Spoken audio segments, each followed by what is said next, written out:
அனைவருக்கும் கணித வணக்கம். இப்போ பார்க்க போகிறது 8ஆம் வகுப்புக்குரிய கணக்கு பயிற்சி 3.1ல் 9வது கணக்கு பார்க்க போகிறோம். கொள்குறி வகை வினாக்களில் உள்ள கேள்வி. 7p⁻3 மற்றும் 2p² the whole square இதனுடைய பெருக்கல் பலன் அப்படின்னு சொல்லி கொஸ்டின் கொடுத்துருக்காங்க. ஆப்ஷன் கொடுக்கப்பட்டிருக்கு. ஃபர்ஸ்ட் நான் கணக்கை எடுத்து எழுதிக்கிட்டேன். 7p⁻3 அதோட 2p² the whole square அப்படின்னு கொடுத்துருக்காங்க.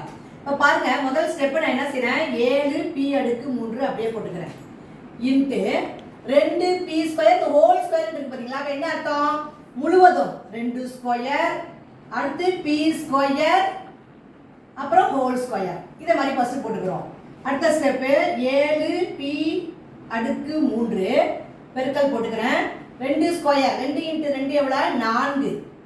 அடுத்து p போட்டுக்கிறேன். இதே மாதிரி அடுக்கு விதியில் இந்த மாதிரி இருந்துச்சுன்னா என்ன வரும், mn a⁻mn பெருக்கணும்.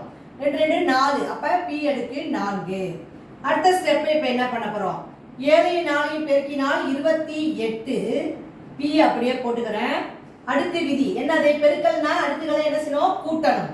அப்போ 3 + 4 = 28. p அப்படியே போட்டுக்கிறேன். அடுத்த 3 4 கூட்டினா 7 கிடைச்சிடும்.